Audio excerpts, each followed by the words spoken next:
ओम शांति। 10 अक्टूबर 2025।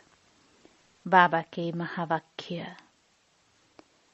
मीठे बच्चे, तुम्हें एक बाप से एक मत मिलती है जिसे अद्वैत मत कहते हैं।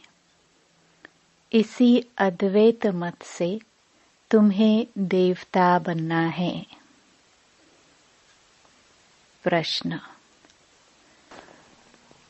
मनुष्य इस भूल भुलैया के खेल में सबसे मुख्य बात कौन सी भूल गए हैं?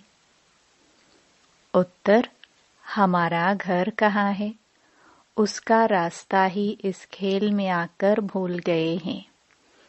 पता ही नहीं है कि घर कब जाना है और कैसे जाना है। अभी बाप आए हैं तुम सबको साथ ले जाने। तुम्हारा अभी पुरुषार्थ है वाणी से परे स्वीट होम में जाने का। गीत। रात के राही थक मत जाना। ओम शांति। गीत का अर्थ और कोई समझ न सके। ड्रामा प्लान अनुसार कोई कोई गीत ऐसे बने हुए हैं मनुष्यों के जो तुम्हें मदद करते हैं। बच्चे समझते हैं अभी हम सो देवी देवता बन रहे हैं। जैसे वह पढ़ाई पढ़ने वाले कहेंगे हम सो डॉक्टर बैरिस्टर बन रहे हैं। तुम्हारी बुद्धि में है हम सो देवता बन रहे हैं। नई दुनिया के लिए यह सिर्फ तुम्हें ही ख्याल आता है। अमर लोक नई दुनिया सतयुग को ही कहा जाता है। अभी तो न सतयुग है न देवताओं का राज्य है। यहाँ तो हो नहीं सकता।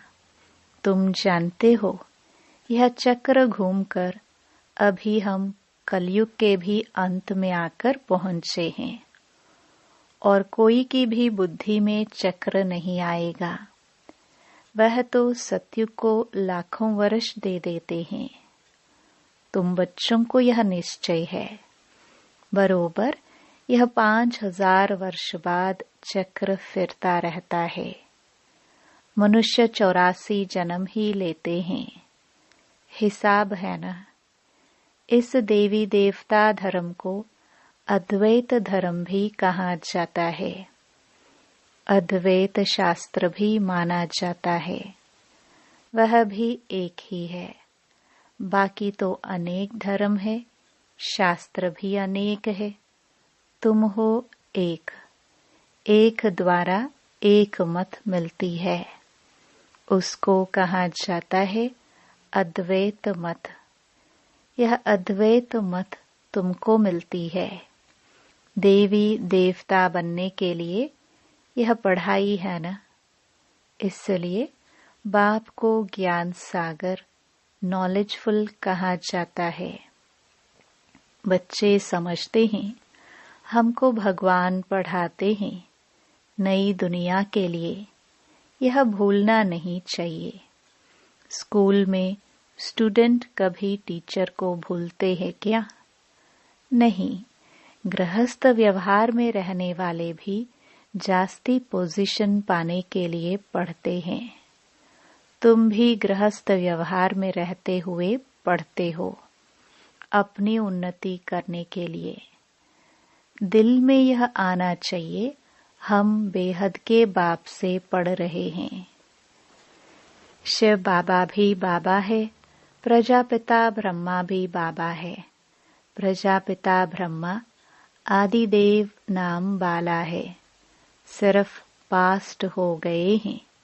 जैसे गांधी भी पास्ट हो गए हैं। उनको बापूजी कहते हैं परंतु समझते नहीं। ऐसे ही कह देते हैं।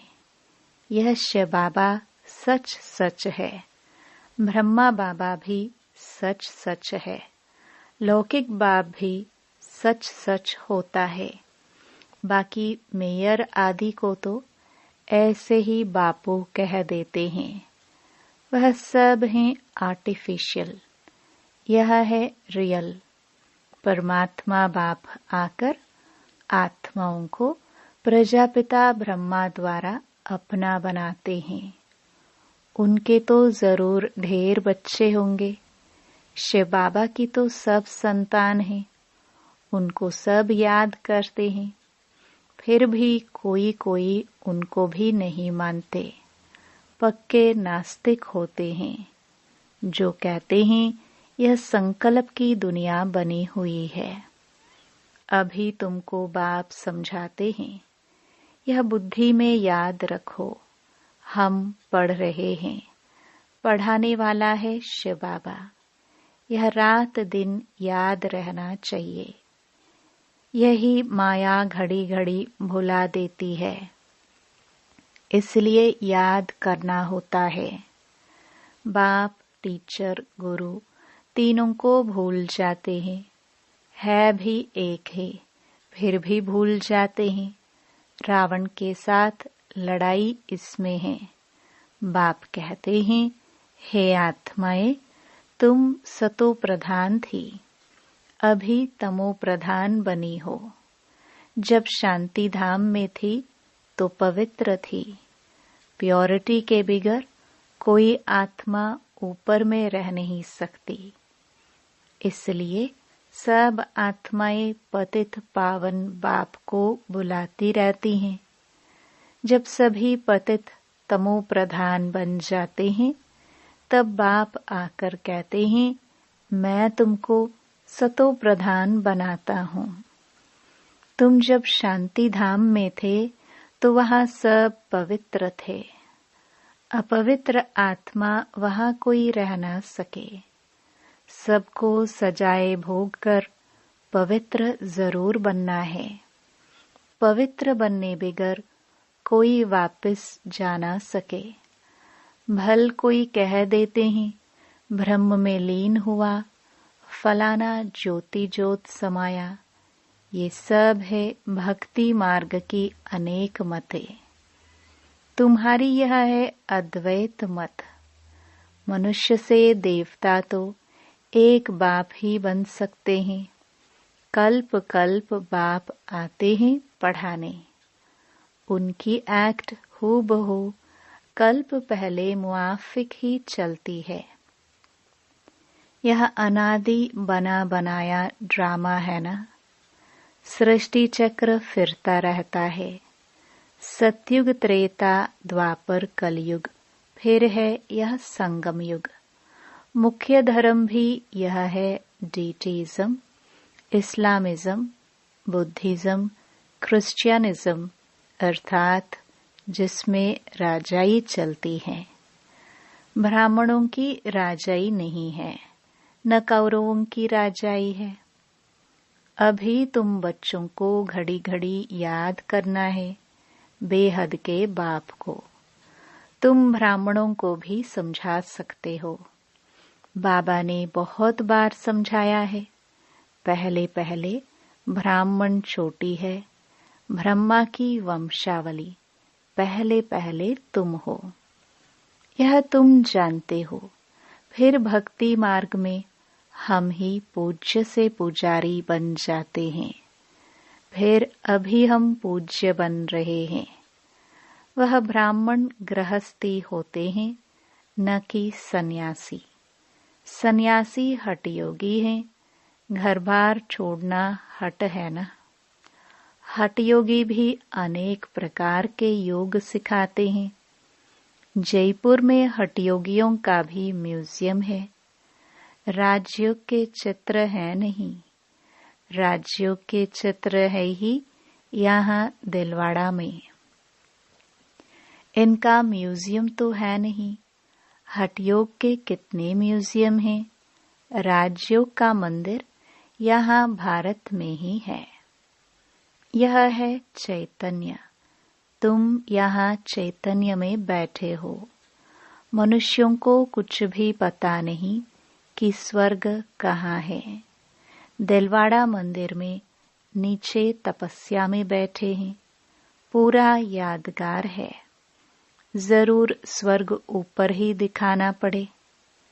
मनुष्य फिर समझ लेते कि स्वर्ग ऊपर में है। यह तो चक्र फिरता रहता है। आधा कल्प के बाद स्वर्ग फिर नीचे चला जाएगा, फिर आधा कल्प स्वर्ग ऊपर आएगा। इनकी आयु कितनी है, कोई जानते नहीं। तुमको बाप ने सारा चक्कर समझाया है। तुम ज्ञान लेकर ऊपर जाते हो। चक्र पूरा होता है, फिर नए सिर चक्र शुरू होगा। यह बुद्धि में चलना चाहिए। जैसे वह नॉलेज पढ़ते हैं तो बुद्धि में किताब आदि सब याद रहते हैं ना। ये भी पढ़ाई है। ये भरपूर रहना चाहिए, भूलना नहीं चाहिए। ये पढ़ाई बूढ़े, जवान, बच्चे आदि सबको हक है पढ़ने का। सिर्फ अलफ को जानना है। अलफ को जान लिया तो बाप की प्रॉपर्टी भी बुद्धि में आ जाएगी। जानवर को भी बच्चे आदि सब बुद्धि में रहते हैं। जंगल में जाएंगे तो भी घर और बछड़े याद आते रहेंगे। आप ही ढूंढ कर आ जाते हैं। अब बाप कहते हैं, बच्चे मामेकम याद करो और अपने घर को याद करो जहां से तुम आए हो पाठ बजाने। आत्मा को घर बहुत प्यारा लगता है। कितना याद करते हैं, परंतु रास्ता भूल गए हैं। तुम्हारी बुद्धि में है हम बहुत दूर रहते हैं, परंतु वहां जाना कैसे होता है, क्यों नहीं हम जा सकते हैं, यह कुछ भी पता नहीं है। इसलिए बाबा ने बताया था, भूल भुलैया का खेल भी बनाते हैं। जहां से जाए दरवाजा बंद। अभी तुम जानते हो, इस लड़ाई के बाद स्वर्ग का दरवाजा खुलता है। इस मृत्यु लोक से सब जाएंगे। इतने सब मनुष्य नंबरवार धर्म अनुसार और पाठ अनुसार जाकर रहेंगे।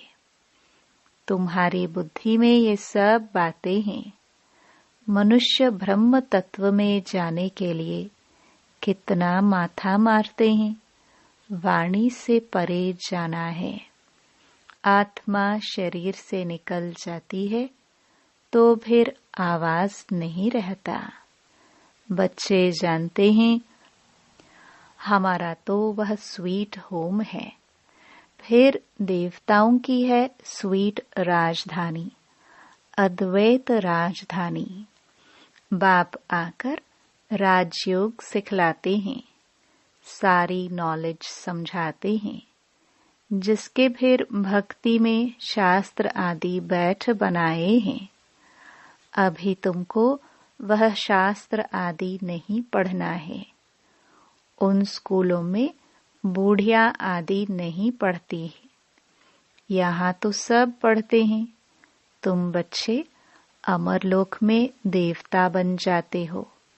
वहाँ कोई ऐसे अक्षर नहीं बोले जाते हैं जिससे किसी की ग्लानि हो। अभी तुम जानते हो, स्वर्ग पास्ट हो गया है, उनकी महिमा है। कितने मंदिर बनाते हैं, उनसे पूछो ये लक्ष्मी नारायण कब होकर गए हैं, कुछ भी पता नहीं है। अभी तुम जानते हो, हमको अपने घर जाना है। बच्चों को समझाया है, ओम का अर्थ अलग है और सोहम का अर्थ अलग है। उन्होंने फिर ओम सोहम सो का अर्थ एक कर दिया है। तुम आत्मा शांति धाम में रहने वाली हो, फिर आती हो पाठ बजाने। देवता, क्षत्रिय, वैश्य, शूद्र बनते हैं। ओम अर्थात हम आत्मा। कितना फर्क है। वह फिर दोनों को एक कर देते हैं। यह बुद्धि से समझने की बातें हैं। कोई पूरी रीति समझते नहीं है तो फिर झुटका खाते रहते हैं। कमाई में कभी झुटका नहीं खाते हैं। वह कमाई तो है अल्पकाल के लिए, यह तो आधा कल्प के लिए है। परंतु बुद्धि और तरफ भटकती है तो फिर थक जाते हैं। उबासी देते रहते हैं। तुमको आंखें बंद करके नहीं बैठना चाहिए। तुम तो जानते हो आत्मा अविनाशी है, शरीर विनाशी है। कलयुगी नरकवासी मनुष्यों को देखने और तुम्हारे देखने में भी रात दिन का फर्क हो जाता है। हम आत्मा बाप द्वारा पढ़ते हैं। यह कोई को पता नहीं। ज्ञान सागर परमपिता परमात्मा आकर पढ़ाते हैं। हम आत्मा सुन रही हैं। अपने को आत्मा समझ बाप को याद करने से विकर्म विनाश होंगे। तुम्हारी बुद्धि ऊपर चली जाएगी। शिव बाबा हमको नॉलेज सुना रहे हैं। इसमें बहुत रिफाइन बुद्धि चाहिए। रिफाइन बुद्धि करने के लिए बाप युक्ति बताते हैं। अपने को आत्मा समझने से बाप जरूर याद आएगा। अपने को आत्मा समझते ही इसलिए हैं कि बाप याद पड़े। संबंध रहे जो सारा कल्प टूटा है। वहाँ तो है प्रालब्ध, सुख ही सुख, दुख की बात नहीं। उनको हेवन कहते हैं। हेवनली गॉड फादर ही हेवन का मालिक बनाते हैं। ऐसे बाप को भी इतना भूल जाते हैं। बाप आकर बच्चों को एडॉप्ट करते हैं। मारवाड़ी लोग बहुत एडॉप्ट करते हैं तो उनको खुशी होगी ना। मैं साहूकार की गोद में आया हूँ। साहूकार का बच्चा गरीब के पास कभी नहीं जाएगा। यह प्रजापिता ब्रह्मा के बच्चे हैं तो जरूर मुख वंशावली होंगे ना। तुम ब्राह्मण हो मुख वंशावली, वह है कुख वंशावली। इस फर्क को तुम जानते हो। तुम जब समझाओ तब मुख वंशावली बने। यह एडॉप्शन है। स्त्री को समझते हैं मेरी स्त्री। अब स्त्री कुख वंशावली है या मुख वंशावली? स्त्री है ही मुख वंशावली। फिर जब बच्चे होते हैं वह है कुख वंशावली। बाप कहते हैं ये सब है मुख वंशावली। मेरी कहने से मेरी बनी ना, मेरे बच्चे हैं, यह कहने से नशा चढ़ता है। तो ये है सब मुख वंशावली। आत्माएं थोड़े ही मुख वंशावली हैं। आत्मा तो अनादि अविनाशी है। तुम जानते हो यह मनुष्य सृष्टि कैसे ट्रांसफर होती है। पॉइंट्स तो बच्चों को बहुत मिलती है। फिर भी बाबा कहते हैं और कुछ धारणा नहीं होती है, मुख नहीं चलता है। तो अच्छा, तुम बाप को याद करते रहो तो तुम भाषण आदि करने वालों से ऊंच पद पा सकते हो। भाषण करने वाले कोई समय तूफान में गिर पड़ते हैं। वह गिरे नहीं, बाप को याद करते रहे तो जास्ती पद पा सकते हैं। सबसे जास्ती जो विकार में गिरते हैं तो 5 मार मंजिल से गिरने से हड गुड टूट जाते हैं। 5वीं मंजिल है देह अभिमान, 4थी मंजिल है काम, फिर उतरते आओ।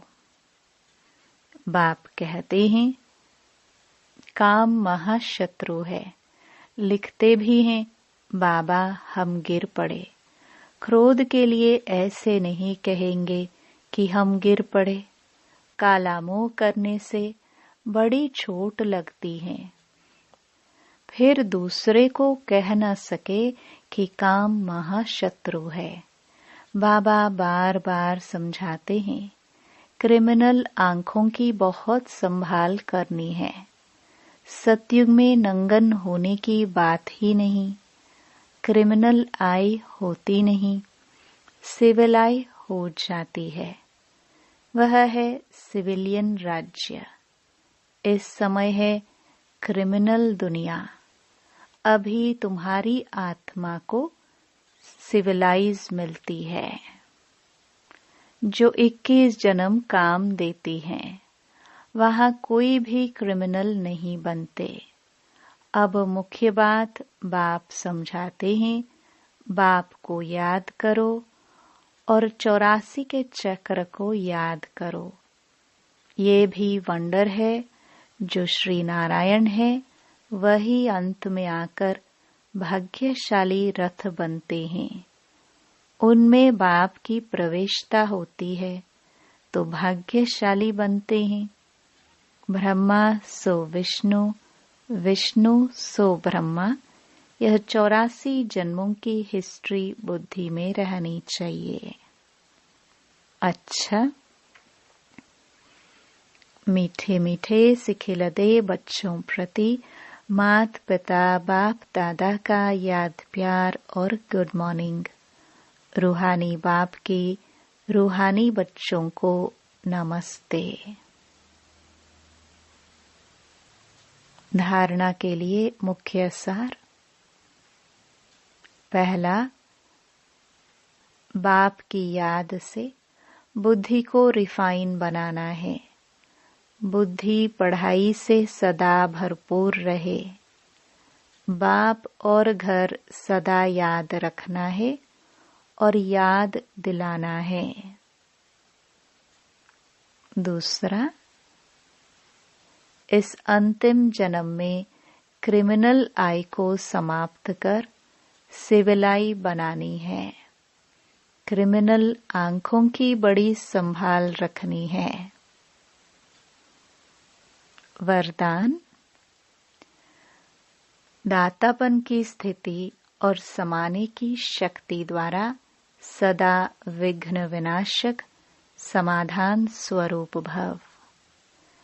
विघ्न विनाशक समाधान स्वरूप बनने का वरदान विशेष 2 बातों के आधार से प्राप्त होता है। एक, सदा स्मृति रहे कि हम दाता के बच्चे हैं, इसलिए मुझे सबको देना है। रिगार्ड मिले, स्नेह मिले तब स्नेही बने, नहीं, मुझे देना है। दूसरा, स्वयं के प्रति तथा संबंध संपर्क में सर्व के प्रति समाने की शक्ति स्वरूप सागर बनना है। इन्हीं 2 विशेषताओं से शुभ भावना, शुभ कामना से संपन्न समाधान स्वरूप बन जाएंगे।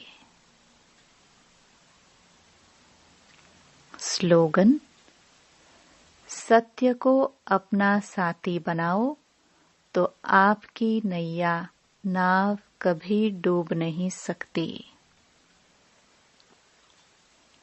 अव्यक्त इशारे। स्वयं और सर्व के प्रति मनसा द्वारा योग की शक्तियों का प्रयोग करो। जब मनसा में सदा शुभ भावना व शुभ दुआएं देने का नेचुरल अभ्यास हो जाएगा, तो मनसा आपकी बिजी हो जाएगी। मन में जो हलचल होती है उससे स्वतः ही किनारे हो जाएंगे। अपने पुरुषार्थ में जो कभी दिल शिकस्त होते हो वह नहीं होंगे। जादू मंत्र हो जाएगा। ओम शांति।